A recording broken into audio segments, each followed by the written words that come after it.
me toca un tanto poder a ustedes mostrarles algo de lo que es la crianza de cuyes y lo que implica el mejoramiento genético. ¿Qué ha pasado con esta especie? Es una especie nativa que realmente no se le ha dado importancia en N años. Y digo no se le ha dado importancia porque al ser una especie nativa, el Perú debería haber tenido mucho esfuerzo, pero esto nace sobre la década de los 50 en que Pulgar Vidal dice, óiganme, tenemos una especie nativa que puede tener una potencialidad. En la década de los 60 hubieron 3 instituciones, dentro de ellas INIA, de que dijo, hay que aprender a conocer la especie y comienza el trabajo de investigación. Este trabajo no ha sido corto, el INIA comienza en el año 64, y realmente, ¿qué es lo que le ha dado la trascendencia del vuelco de haber pasado de una actividad doméstica a una actividad productiva? Definitivamente la respuesta es la mejora genética. ¿Quién hacía la mejora genética? Le correspondía al Estado, porque nadie iba a invertir 34 años para sacar una raza, solo el Estado, y se comenzó a buscar cómo hacer productiva una crianza que no lo era para que el productor pueda tener una alternativa productiva. Entonces se comenzó a pensar en cuáles eran las características que tenían implicancia económica. Y las características que tenían implicancia económica eran la precocidad y la prolificidad, y la combinación de ambos. Entonces, la pregunta es, hay que aprender a conocer los cuyes para poder decir, vamos a armar un programa de mejoramiento. Entonces, aquí yo voy a mostrar que cuyes hoy día es una actividad productiva. ¿Pero qué es producción animal? Yo estoy tocando ahorita solo mejoramiento. Pero en producción animal tenemos que trabajar con 4 disciplinas. ¿Cuáles son las 4 disciplinas? Mejoramiento, producción y manejo, nutrición y sanidad. Hoy día renombrado porque ya no se quiere llegar a un problema sanitario, sino básicamente a una bioseguridad. Pero estas 4 disciplinas tienen que estar muy bien ensambladas y engranadas. ¿Para qué? Para que todas tengan el mismo peso dentro de una actividad. Entonces, es una mesa con 4 pilares que tienen que tener el mismo peso, porque si no tendría una mesa coja. Entonces, aquí, ¿yo cómo califico a producción animal? Con el rico McPacker. ¿Por qué? Porque realmente él ve una alternativa productiva, que son los cuyes. ¿Y qué tenemos que buscar? Rentabilidad. Hoy día sí les digo, tenemos que criar cuyes en la medida de que nosotros podamos decirle a los productores, sí, pues, ¿saben qué? Necesitamos que realmente críen cuyes, pero que consigan una rentabilidad al esfuerzo de la inversión, no solo económica, sino también de trabajo. Dentro de esto, la pregunta es, ¿qué se ha hecho en mejoramiento genético? El mejoramiento genético al principio se ha hecho la evaluación de ecotipos locales.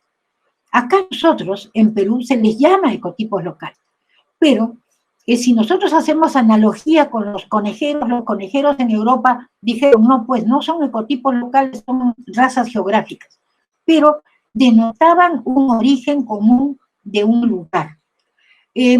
Después de todo ese trabajo de decir, hay esta biodiversidad en lo que es la implicancia de los cuyes, tenemos que armar y buscar las alternativas de selección que me podrían mejorar a la especie. Entonces se arma un programa de mejoramiento genético por selección. Vamos a seleccionar cuyes que crezcan rápido, vamos a seleccionar cuyes que tengan más crías.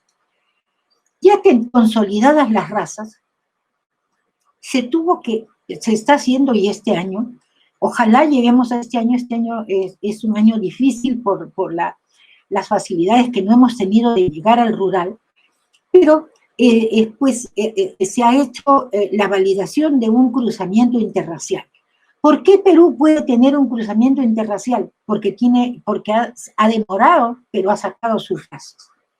Entonces, lo que nosotros tenemos que ver es que ya tenemos las 2 opciones de hacer mejora genética. Y De allí tenemos las razas mendelianas, que son básicamente el tipo 3, que son de pelo largo, y el tipo 4. Pero dentro del mejoramiento genético, ¿qué otra cosa tenemos que ver? La otra cosa que tenemos que ver, ¿saben qué es? Es pues qué cambios morfológicos han habido por la mejora genética. Porque no todo puede decir, oye, todo va positivo, qué cosas negativas nos han dado. Así como se ha armado un programa de mejoramiento genético, hay de nutrición, hay de producción y se está fortaleciendo el de sanidad. ¿Para qué? Para tener un equilibrio productivo y llegar a mantener a la población en homeostasis. ¿Qué quiere decir en homeostasis? En un pleno equilibrio realmente productivo. Dentro de esto, la primera clasificación, y yo lo he puesto en mejoramiento adrede, ¿por qué? Porque mucha gente, en los 4 países donde se desarrollan los cuides, siempre se ha dicho y se sigue diciendo tipo 1, tipo 2, tipo 3 y tipo 4. Esta selección se hizo en la década de los 70, que no era que el tipo 1 era mejor que el 2 o el 3 o el 4. Era simplemente darle una denominación a las características que tenían los animales por fenotipo. Así como también habían animales que eran de una conformación más hacia carne y otra que no era tan productora en conformación. Y se le dio pues la denominación por conformación A y B. Entonces ustedes dirán, oigan, qué simple. Pero esto ayudó mucho en la sistematización de la data que se iba teniendo en el tiempo. Porque todo esto pasa a una base de datos y en esa base de datos no podemos decir, oye, tiene pelo pegado al cuerpo, sino simplemente poníamos 1, 2 o 3 o 4 a lo que correspondía. Pero esto sí se arraigó por mucho tiempo y se decía, y hasta hoy día, pues mucha gente en el interior del país dicen, sí, no, yo quiero tipo 1, tipo 2, pero ya les digo, hoy día va a haber un tipo 2 con una línea que está haciendo INEA, que es la INCA, que se está haciendo en la Estación Experimental de Cajamarca. Pero el tipo 1 es de pelo liso, puede tener remolino o no, pero son características fenotípicas. El animal tipo 2 es el arrosetado. Este animal arrosetado no tenía, después en el tiempo, se fue eliminando de las bases genéticas. ¿Por qué? Porque el tipo 1 hace dominancia sobre el 2. Entonces, así ha ido un tanto desapareciendo y se encuentra en menor frecuencia. Cuando vemos un animal hermoso que es el tipo 3. El tipo 3 es un animal de pelo largo que puede ser el 1 con pelo largo o el 2 con pelo largo. El 2 con pelo largo es bien chistoso, porque aquí se está presentando los animales peinados, pero los otros tienen el pelo todo revuelto, y aquí podemos decir que hay 2 subtipos, el 3-1, que se parece al tipo 1 con pelo largo, y el 3-2. Este es un animal que si nosotros vamos a decir productor de carne, no. ¿Por qué? Porque todo se le ve en pelo, pero son hermosos y sí cumplen una función y un rol. No porque nosotros queramos insertar a los cuyes como mascotas dentro del país, porque por ahí no va, pero son parte. Al decir son parte, pues hay una población muy pequeña, porque también esto es un recesivo, y yo decía, dentro de las razas mendelianas, esta es una, ¿no?, que es de pelo largo, que equivale a la angora de conejos, y también tenemos el tipo 4. Este tipo 4 es un animal que nace muy zambito. Este se ha ido perdiendo, y cuando crece ya se hace más erizado y de pelo más hirsuto. ¿Por qué se lo ha mantenido y se está manejando esta base genética? Porque no es muy precoz, es más prolífica que precoz, pero tiene una característica que todavía se siguen haciendo estudios para, ya no a nivel de peso, sino simplemente estudios en conformación de su fibra muscular y de la inserción realmente de grasa de marmorero. Entonces, cada una tiene una función hoy día estudiada que tiene que ser insertada para armar bases genéticas que, pues, en el tiempo tienen que que irse presentando de acuerdo a que vayan fijando sus características. Después de esto se dijo las de conformación. Un animal que tiene una conformación cárnica de mejor tren posterior, de cabeza más chica, frente a uno, y ¿saben cuál era la diferencia también de las orejas? Unos tienen las orejas caídas porque sus orejas son más grandes, pero el tipo B es un animalito que tiene la cabeza con su hocico más largo y sus orejitas son paraditas. Si uno los coge, no son muy encarnados, son más nerviosos, pero también son parte. Pero sí tienen una característica que para mí es genial y que se tendrían que mantener, que es que sí son muy prolíficos. Son unos pedacitos, esos animalitos no pesaban más de 500 gramos y siguen pesando 500 gramos, pero nos parían 4 o 5. Entonces, eso es lo que se tiene que hacer, es un tanto guardar pool genético para los momentos en que se necesiten insertar. La otra cosa de que hoy día ya se han hecho estudios dentro del mejoramiento genético es lo que es la relación hueso-músculo. Entonces, el animal que ha terminado como raza Perú, seleccionado por precocidad, con eficiente conversión alimenticia, también se ha visto que en su conformación era un animal que encarnaba más. Y se comenzaron a hacer los primeros trabajos simplemente haciendo trabajos de rendimientos de carcasa.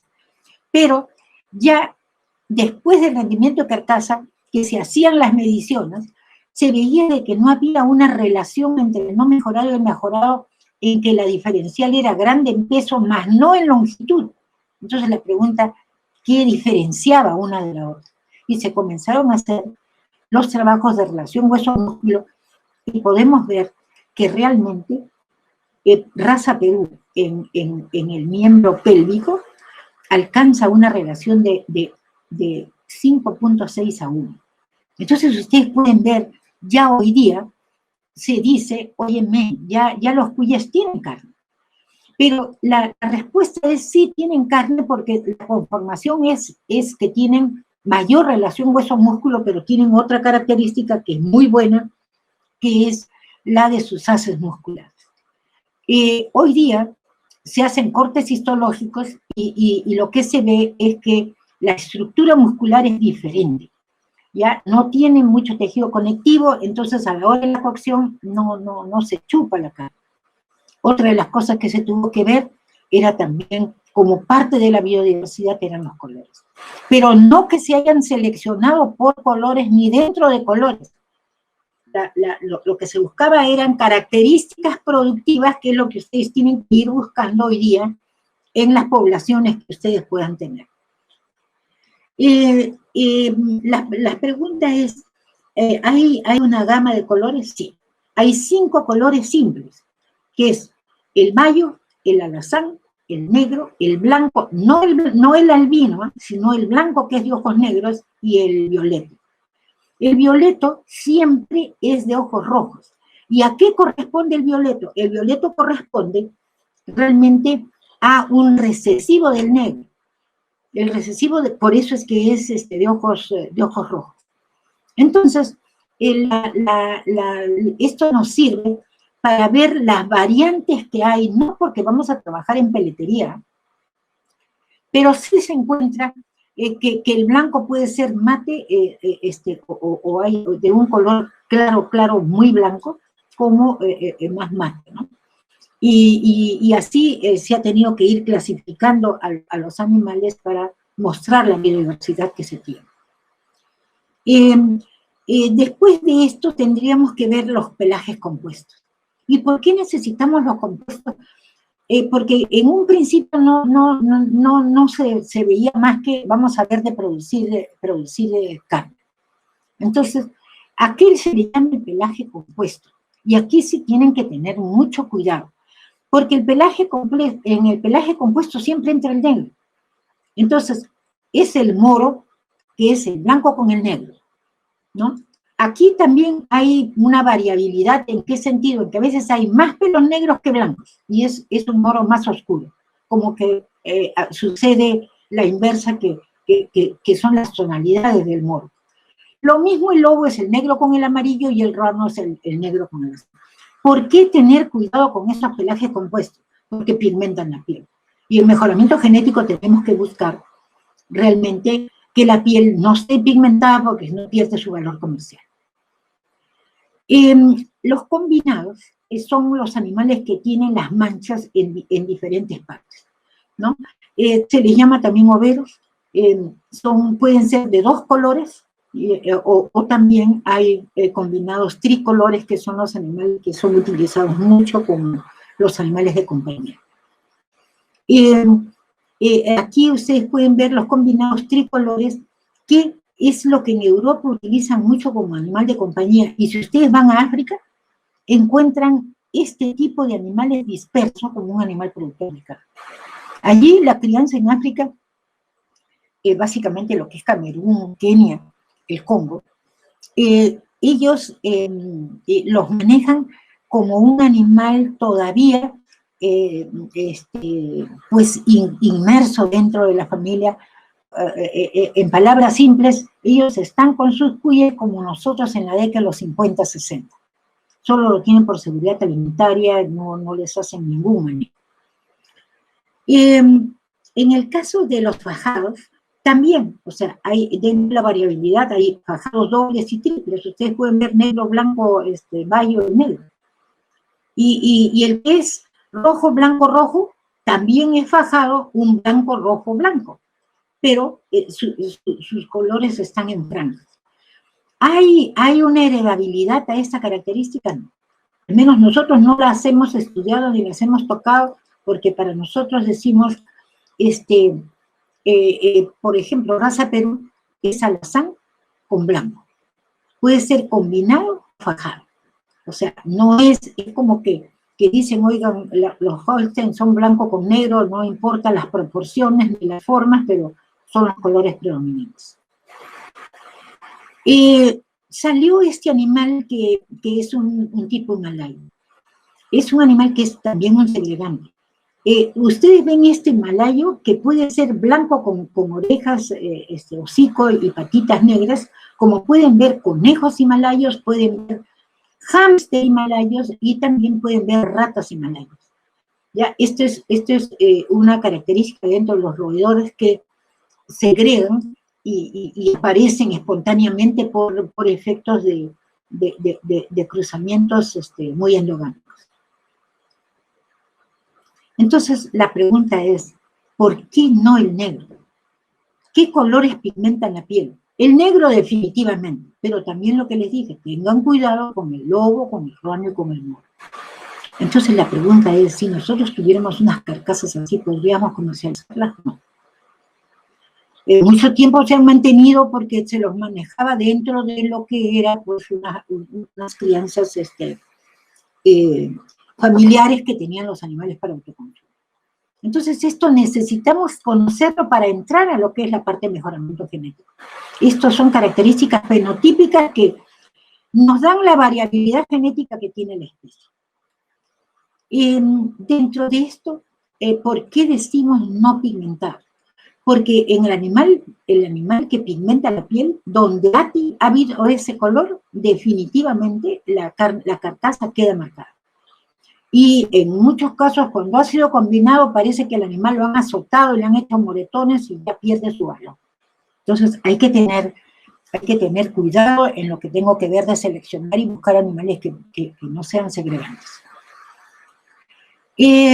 Cuando hablamos de población, ya, todo eso nos sirve para decir, miren cómo es la población de heterogénea dentro de lo que es la especie, ¿no? Heterogénea en todo. Heterogénea en conformación, heterogénea en color, heterogénea en productividad.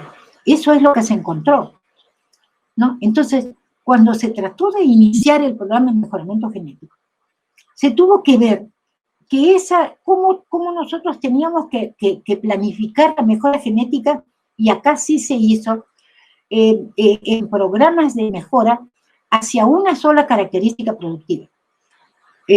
Decíamos, ¿es precoz o es prolífica? Pero no descuidamos la combinación de ambas, y eso corresponde a raza Inti. Entonces, raza Inti se seleccionaba por las dos características, peso y prolificidad. Entonces, eso nos generó un conflicto, no teníamos una direccionalidad, el índice o factor de corrección del tamaño de camada peso fue muy alto, y hoy día podemos decir que INTI más ha tendido a ser prolífica que precoz. Pero está bien, vamos a tener dos razas como bases genéticas maternas, y como paternas vamos a tener la Perú y la sintética, que va a ser nominada en el momento que se lance como raza. Entonces, la pregunta es, tenemos una variabilidad genética muy grande. La población de cuyes no es, si bien se dice está distribuido a nivel del país, no quiere decir que en todos los lugares del país hay la misma cantidad de cuyes. La población de cuyes responde al ecosistema donde están estos cuyes. Entonces nosotros vemos un Perú muy bonito, ¿no? Pero este Perú tiene 3 regiones geográficas, que tenemos costa, sierra y selva. Pero también tenemos 3 ecosistemas diferentes: Sierra Norte, Sierra Centro y Sierra Sur. Sierra Norte, baja, alta, pero no tan alta. Sierra Centro es más alta que la norte, pero la Sierra Sur es más alta que la Sierra Centro y Sierra Sur. Eso se lo ve reflejado en las poblaciones. Entonces, a mí, cuando me preguntan, ¿puedo criar cuyes en tal parte? Por ejemplo, de Piura. Y se les dice, no, Tumbes no, es muy caliente. El cuy no se adapta a un clima tropical. Si me dicen, sí, pero en cuyes hay, la estadística dice que hay cuyes en Piura. Sí hay en Piura, ¿pero dónde? En Huancabamba, en Ayaca, o sea, en los lugares de Piura, pero sí. Pero la tropical costa no hay. En la parte de la región de la selva, en la oriental tampoco. Entonces, cuando vayan ustedes a decir, quiero criar cuyes, siempre traten de mirar las poblaciones, porque ese es un reflejo del ecosistema, y después mirar el lugar. ¿Por qué? Porque tenemos altitud, ¿no? Dentro de lo que es la parte ya de mejora genética, el incremento de la producción de cualquier especie puede hacerse mejorando las condiciones. Las condiciones medioambientales. ¿Saben cuál es la expresión que me permite mejorar muy rápido? Es la alimentación. Yo llego y veo que los animales no los veo bien, entonces les digo, ¿saben qué? Aquí hay que cambiarle la ración, y los hago levantar facilito, ¿no? Pero realmente yo también puedo decir, voy a hacer un control estricto, sanitario y mejor. Voy a hacer un manejo adecuado y mejor. Pero ya eso no es una característica estable. Cuando yo hago mejoramiento genético, tengo que decir, si esta es mi población de cuyes y yo busco precocidad, tengo que en el mismo tiempo conseguir animales que tengan más peso que yo. Y en cuanto a prolificidad, yo tengo una hembra que me ha dado 3 crías, y si yo selecciono la prolificidad, bueno, pues trataría de buscar y seleccionar las que tienen más crías. Estas características son altamente heredables: precocidad, conformación cárnica, rendimiento de carcasa, pero estas características de prolificidad, sus heredabilidades son muy bajas. Entonces aquí tengo que hacer una combinación de lo que es la mejora también por efecto medioambiental. Entonces, lo que nosotros tenemos que ver es que cuando yo voy a hacer un mejoramiento, yo no puedo hacer un cambio medioambiental, porque no puedo ver el efecto del mejoramiento. Cuando yo comienzo un programa de mejoramiento, digo, lo voy a hacer en este lugar, en este espacio, voy a darle de comer lo mismo. Y todo el trato de la generación de padres debe ser igual a la de hijos, a la de nietos y a la de bisnietos. Solo así puedo ir viendo si hay cambio genético. Entonces, aquí se discutió mucho en el sentido cómo cambian las características de una población. Y generalmente se dice, la heredabilidad es el indicador que me va a permitir predecir, pero para sacar los índices de herencia se necesita un trabajo muy persistente, de un registro muy largo, para poder medir estos avances genéticos que yo les estoy diciendo que tienen que visualizar. Entonces, lo que nosotros tenemos que ver es que realmente yo no debo tener un cambio de decir, yo voy a mejorar el sistema para tener mejores parámetros. Nosotros tenemos que mantener un programa estable para poder medir los avances genéticos de las generaciones que estamos avanzando en el mejor. Y yo digo, ¿qué piensa el genetista? Y para mí el productor tiene que hacerse un genetista. Porque yo tengo que pensar, ¿qué me falta para yo mejorar mi productividad? Entonces la pregunta es, ¿tengo que seleccionar precocidad? Ya tengo animales precoces. Hoy día, ¿a qué tenemos que llegar? Vamos a tener que decir, vamos a tener que seleccionar precocidad reproductiva. También la prolificidad de las hembras, y ya les he dicho, la prolificidad no es una característica altamente heredable, pero en el tiempo se da la selección de una población que tiene que haber tenido estas características porque andina es notablemente superior en tamaño. Y la otra cosa que hoy día, porque hoy día yo estoy poniendo a este genetista y no olvidé ponerle 2020. ¿Por qué? Porque ya no estamos en la década de los 70, que se buscaba precocidad y prolificidad. Hoy día les he hablado precocidad reproductiva y realmente les estoy diciendo, ya no me seleccione solo prolificidad, sino seleccióname precocidad pero con supervivencia. Entonces, indirectamente, ¿no estoy haciendo una selección de producción láctea? Por supuesto. ¿Por qué? Porque realmente para que sobrevivan las crías, la hembra tiene que tener la capacidad de producir más leche. ¿Por qué? Porque ya está demostrado con estudios del cielo que el cuyito nace monogástrico. Y no es tan cierto que el cuyecito nace y come. No. Los primeros 7 días son dependientes de la madre. Que yo lo he visto que masca. De repente la pregunta es, ¿no será que el que come muere? La mortalidad más alta está entre el día 1 y el día 4. Ya el animal que pasa la semana sobrevive, ¿por qué? Porque ya comienza inicia su consumo. Entonces yo tengo que tratar de ver, de hacer no solo por selección, sino un mejor manejo de la lactancia. La otra es, bueno, pues seguir viendo de seleccionar los machos, porque ellos, con ellos son los que voy a continuar mi mejora genética porque tienen más capacidad reproductiva, pero ya no solo tengo que fijarme en peso. Y señores productores o que van a iniciar una actividad, no pierdan de vista conformación. Sin miedo, pesar al animal y cogerlo del tren posterior. De esa manera ustedes ven cuál animal está más o menos encarnado. Y la otra cosa que tenemos que no perder de vista, es lo que quiere el consumidor, porque esto es lo que quiere el productor. Pero el consumidor nos está pidiendo, oigan, denme un producto de calidad. Ya pues tengo que seleccionar relación hueso-músculo también. Que sea de tamaño adecuado. Yo no quiero un animal que lo tenga que partir en 4, o es de 1 o lo suficientemente grande para partirlo en 2. O sea, tenemos que llegar a investigaciones que nos permitan hacia eso, que tengan una buena conformación. O sea, la conformación la tengo que ver a través del productor, pero el consumidor te exige, yo necesito una carcasa de calidad.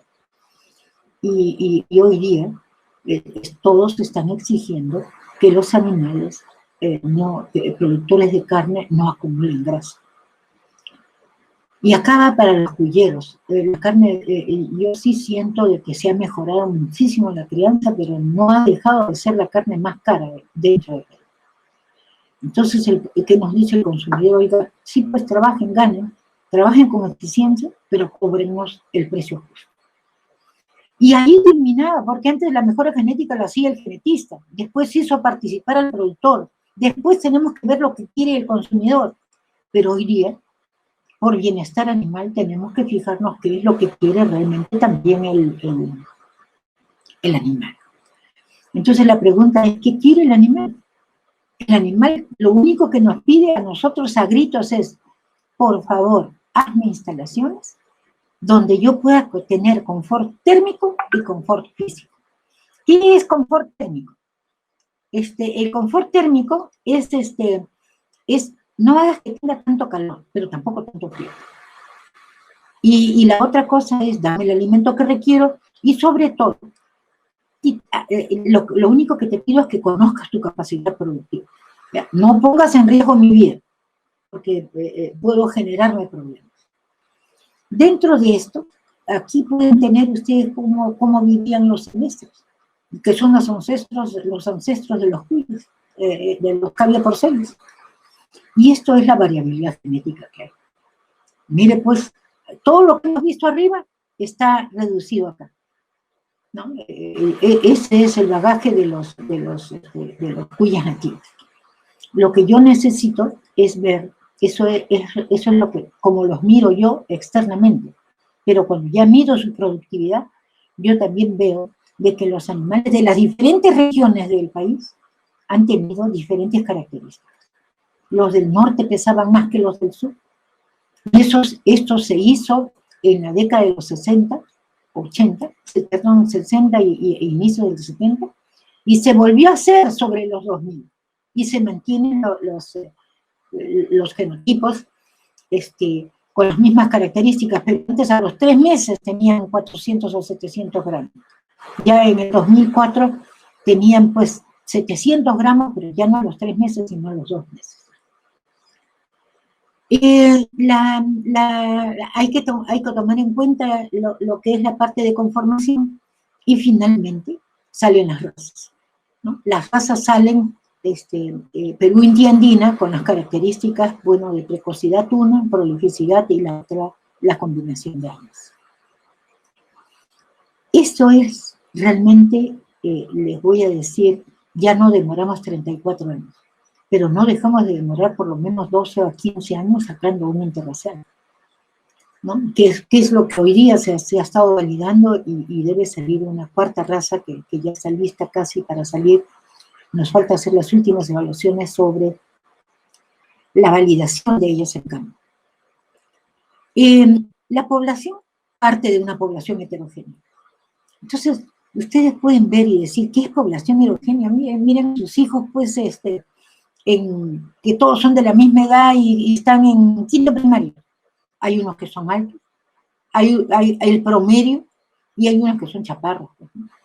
Y si medimos inteligencia también, miren dónde está Einstein con su índice de inteligencia. Entonces, esa es una población. Y lo que yo tengo que hacer es que mi primera curva es platicúrtica y la tengo que cerrar. ¿Y cómo la voy cerrando? Por selección, ¿no? Entonces, yo por selección tengo que ir de platicúrtica a mesocúrtica y de mesocúrtica a leptocúrtica. Entonces, realmente la mejora genética es un término que sí es muy bonito, muy simpático, cuesta mucho, pero ¿qué hace la mejora genética? Consiste realmente en eliminar sistemáticamente los animales que no son deseados, ¿no? Y propagar los que nosotros deseamos. ¿Pero eso qué quiere decir? Eso quiere decir que yo estoy manipulando poblaciones. Entonces, ¿qué dijo Cardelino? Cardelino decía, la selección trata de cambiar genéticamente la población en una dirección deseada, generalmente determinada por las condiciones económicas de la producción. Ya ahí comienzan los conceptos de la parte de economía. Ya vemos que tenemos que medir avance genético, y cómo mido el avance genético es que tengo que tener la diferencial de las medias, ¿no? Entonces, si yo tengo una selección, parto de una curva platicúrtica, pero cuando yo ya tengo la población que quiero, yo puedo mejorar por cruzamiento. Y por cruzamiento es mucho más rápido la selección. Esto es lo que es el avance genético. Y yo les voy a decir, no se equivoquen en seleccionar un macho. Si esta es mi población parental, mi F0, entonces, si yo selecciono de la parte superior, entonces, con estos hago mi empadre de la siguiente generación, y lo que yo corro es medias. Y esta diferencial de medias es el avance genético. Pero si yo no seleccioné de acá, o por error seleccioné de acá que cometen los productores, en lugar de irme para acá, retrocedo. Mucho cuidado en adquirir reproductores, ¿no? Entonces, aquí ustedes ven cómo ha sido el proceso de selección. Y eso aquí les quería decir, en este lado me voy para acá, pero si yo selecciono mal, regresiono. Entonces, mucho cuidado cuando vemos la parte de mejoramiento. El efecto de tener un animal malo, macho, es multiplicador, ¿no? Se difunde muy rápido. Para mejoramiento tienen que tener registros, no hay otro, ¿no? Y todo esto se sistematiza, hay el manejo de bases genéticas, pero esos registros les permite decir, miren cómo han trepado los cuyes. Al principio pesaban 360 gramos para llegar a 1 kilo a la misma edad. La conversión era de 10 y baja a 3. Entonces aquí, sí, ya en cuyes tienen que hablar líneas paternas y líneas maternas. Ya no estamos en que empadra lo que quieras o como puedas. Y solo así nosotros podemos tener una definición clara de lo que es raza. ¿Qué es raza? Simplemente es el grupo de animales desarrollados por el hombre que tienen un origen común, características similares que los difieren de otros dentro de una misma especie. La definición de raza que involucra distinguibilidad, homogeneidad dentro de generaciones y estabilidad entre generaciones, ¿no? Entonces, los resultados están dados y publicados, y ustedes pueden tener acceso. Miren la línea sintética, cómo estamos con conversiones alimenticias de 2.68, y hoy día estamos buscando sacar a los animales a las 6 semanas, ya con 800 gramos. Entonces, lo que les decía, ¿no? Conformación kármica. Eso es mejora genética. Y aquí les decía, la diferencial de peso era grande, pero en longitud no tanto. Entonces, si no había esa diferencia, la pregunta es, ¿qué pasaba? ¿No? ¿Cómo ha sido el cambio? Y eso es mejor, eso es una investigación, comparar datos de la década de los 90 al 2011, y ha habido avances genéticos. Los rendimientos de carcasa igual. Entonces, ya no es hablar de cuyes, óyeme, sino simplemente tener animales que nosotros podamos mostrar. Y esto es lo que se ve en carcasas. Las carcasas deben ser convexas. Estamos siguiendo los modelos de mejora genética de los cerdos. Y miren esta carcasa del año 68. Y miren estas carcasas cuando se lanza raza pura. O sea, ha habido cambio. Ha habido cambio. Y antes los cuyes, estas son fotos del año 89, miren la variabilidad de los cuyes que vendían. Y miren cuando se lanza raza Perú, ya parecía que jugaban a ronda, ya exigían calidad. Entonces, esto que nos está dando en el interior, seguridad alimentaria, por aporte de nutrientes para autoconsumo y a las empresas que producen cuyes, producir cuyes para las ciudades, ¿no? Entonces aquí tenemos que ya ver, como les dije, líneas maternas y líneas paternas, como andino, no podemos tratarla como Perú. Miren cómo baja de peso cuando tiene 5, 6 o 7 crías. Entonces, hemos tenido que hacer los estudios de glándulas mamarias, lo que ha sido producción de leche, y la mejora por cruzamiento simplemente es ver los valores de tirosis, ¿no? que se da por la parte de lo que es vigorivio. Y esto es, como se dice, la cereza sobre el pastel. Un proyecto que esto se gestó hace tiempo, que son los centros de producción de reproductores. Y hoy día, nuestro país, a través del MINAGRE, la Dirección de Ganadería y el INIE va a crear los CPR ya privados. Se tiene que entregar esa población para que haya una mayor garantía genética y sanitaria. ¿Y saben qué? estamos ya muy cerca de llegar a hacer la inseminación artificial. Ya tenemos todo el protocolo para lo que es sincronización. Todavía los machitos se resisten a permitirnos hacer colecta natural, sí por el electroyaculación. Y eso es, pues, aparte de mejora genética que se ha avanzado harto, pero existe una debilidad en pulgas. Todavía no se tienen las respuestas sanitarias, ¿no? Y aquí los veterinarios tienen que aportar al desarrollo de esta especie. Muchísimas gracias, realmente. Nosotros podemos decir que los animales que produce línea tienen velocidad de crecimiento, son eficientes convertidores de alimentos, tienen realmente una calidad de carne y en las líneas maternas, fertilidad, prolificidad, habilidad materna. Estamos a la vanguardia de la genética de cuides, yo creo que sí. Y ojalá esto pueda expandirse para el beneficio de la sociedad civil, que es la que realmente ha financiado esto. ¿Por qué? Porque el INIA es una institución estatal y a la orden para lo que realmente necesita. Gracias por escucharme y cualquier pregunta que ustedes tengan. Ya, una cosita. Ya Perú es raza. Perú, India andina es raza. La que es línea todavía es sintética, porque se está validando. Y ahora, ¿por qué Perú es paterna? Porque no es prolífica y porque tiene características que tiene que fijar en su progenie, que es crecimiento rápido.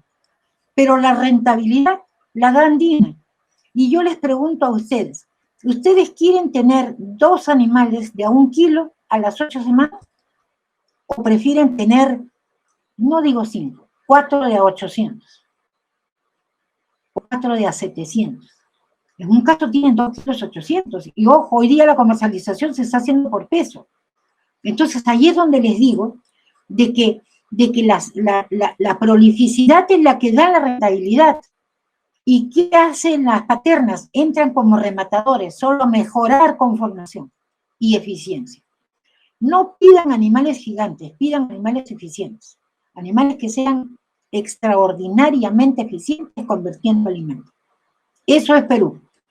En crecimiento es más lenta andina, porque es más prolífica. En número, escúchenme esto, y esto se lo va a ver en el curso, cuando veamos la parte de manejo. El peso individual, ¿ya? Es inversamente proporcional al tamaño de camada. ¿Qué quiere decir eso? Que las camadas más chicas pesan más y los de camadas más numerosas pesan menos. Pero cuando la evaluación la hacemos por peso total de camada, miren, andina barra, porque tienen más hijos. Entonces, por eso es que les digo que el híbrido, el sintético, que es la combinación de las tres, es excelente. Excelente.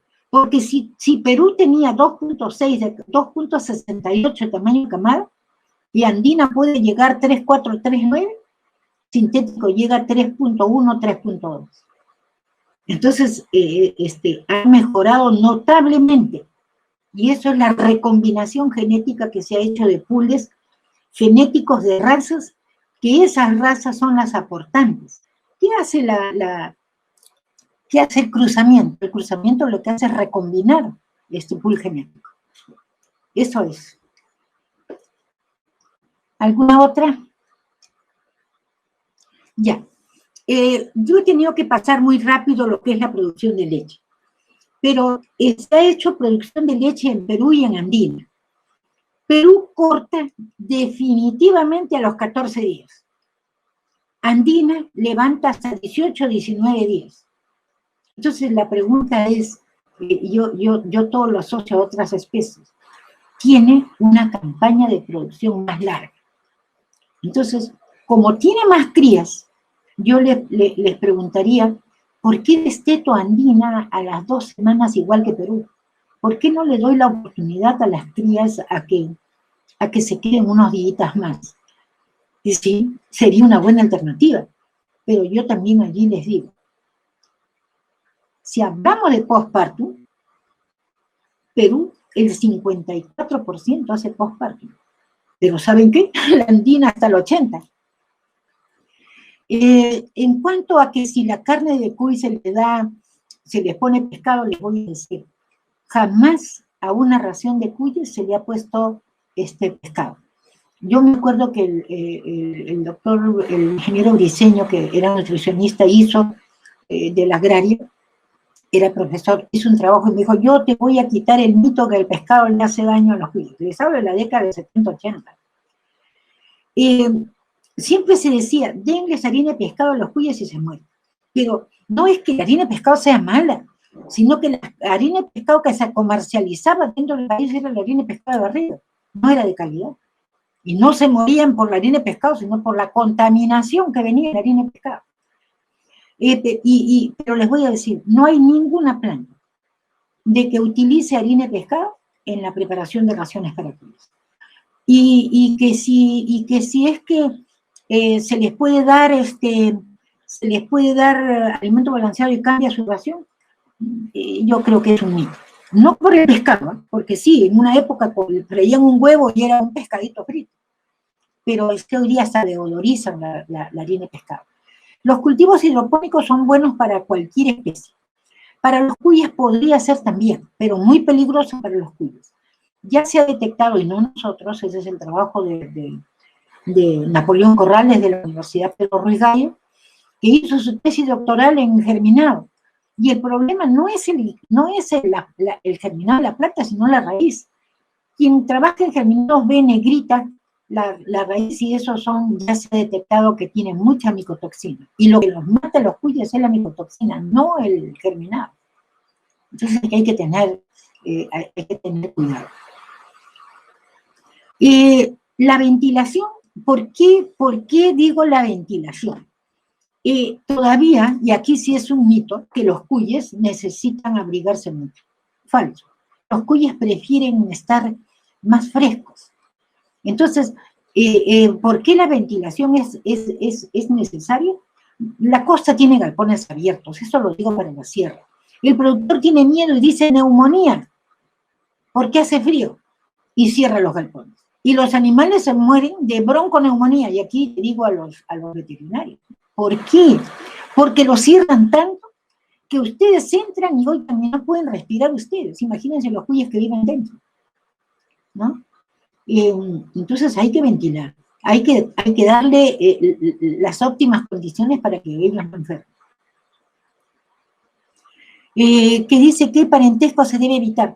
Miren, también la consanguinidad, hasta la Biblia habla de que no deben ser consanguíneos. Antes era pecado casarse entre parientes. ¿Por qué? Porque la endogamia concentra genes. Y si nosotros hablamos de los reinados de Europa, se casaban entre primos hermanos para no dividir sus tierras. Y tenemos que muchos reinados han tenido serios problemas de enfermedades, hemofilia. Se dice que Ana Bolena era una mujer muy bonita, pero usaba guantes. ¿Y ustedes saben por qué Ana Bolena usaba guantes? Porque era polidactila. Entonces lo que necesitan es tratar de ver, pero si ustedes han tenido selección, no tienen por qué tenerle miedo a la endogamia. ¿Qué peso? Aquí tienen que ver peso y edad. Yo les digo un peso y sus bases genéticas no pueden no alcanzarlo. Pero la edad es entre 8 y 9 semanas. Los pesos yo diría 700 gramos, 600 o 700 gramos. Esto lo vamos a ver en manejo reproductivo. Ustedes van a ver los extraordinarios resultados que se tienen empadrando antes y no haciendo una vida productiva tan larga, ¿no? Entonces, ahorita me han dicho mejoramiento, pero sí, pues, los pesos de empadre van ligados a las razas que tienen. Yo no le puedo decir, ¿sabe qué? Perú empadra a los 800, pero andina no llega a los 800 a las 8 semanas. Entonces andina tiene que entrar a 650, 700. Todo depende de la base genética. Yo le voy a decir, ¿por qué me dicen que hay segregación genética en Perú intiandino? Vayan a línea y vean las razas genéticas y las bases genéticas, no encuentran un polidactilo. ¿Cuánto demoramos para limpiar la polidactila? ¿Saben cuánto demoramos? 15 años. Y hoy día sí les voy a decir, no quiere decir que el rojo con blanco es Perú, ¿eh? ¿Acaso todas las vacas blancos con negro son Holstein? Perú no segrega polidactilia, por eso es que se le pidió a quienes compraban reproductores se exijan animales no polidactilos, porque el que es polidactilo no es Perú. La polidactilia no es mala porque va a cambiar el sabor de la carne, porque pesen más, o sea, no. La polidactilia se la descarta porque es una malformación genética. A ver, yo les preguntaría al señor de la polidactilia, ¿qué me diría si usted va a ver que nacieron sus hijos y le nacen con 6 dedos? ¿Es bonito? Es una malformación genética que está dada por la endogamia cuando ha habido cruzamientos muy cerrados y se han multiplicado. Que yo les digo, hay que tratar de mejorar la población. Con eso no les digo, maten a los polidactilos. Tengan cuidado en dirigir y para eso es la mejora genética. Utilicen los machos no polidactilos. ¿Para qué? Para aumentar la frecuencia de los no polidactilos. Yo les voy a decir, hoy día no, y mis ojos no lo van a ver, pero ustedes jóvenes sí. El día que quieran comercializar carne, se tienen que ajustar a la norma técnica peruana de carne de cuy. Y la norma técnica dice cavia porcellus, y cavia porcellus es 4433. ¿Quiénes tienen 5,5? Los muridae. Los cavidae son 4433. Los muridae tienen 5. ¿Saben quiénes son los muridae? Las ratas. Entonces nosotros tenemos que cuidar nuestra especie. Y todos ustedes tienen que cuidar la especie y no es porque seamos malos. Yo tengo 2 animales machos, pero no sean ya como las abuelas o las bisabuelas que decían, no, porque el polidactilo, ni siquiera decían polidactilo, decía el que tiene más uñas pesa más en Cajamarca. Pero en el Cusco decían, no, el que tiene más uñas tiene más hijos. Se han hecho trabajos que están publicados. La polidactilia es una característica altamente heredable, pero no ligada a ninguna capacidad productiva. Y acá podemos discutir hasta la mañana. Pero si ustedes quieren polidactilo, sigan con polidactilo. Miren, la altura, si yo le doy las condiciones por medioambientales, por galpones, yo podría tenerlos. Hoy día recibir un correo, de un peruano que me dice, ya hice mis instalaciones, estoy en 4100. A mí no me preocupa mucho ni el frío ni el calor. ¿Saben qué es lo que me preocupa? La disponibilidad de alimentos a esa altitud, ¿no? Entonces, creo que eso es, y hay para hablar bastante. Buenas noches, hasta la próxima.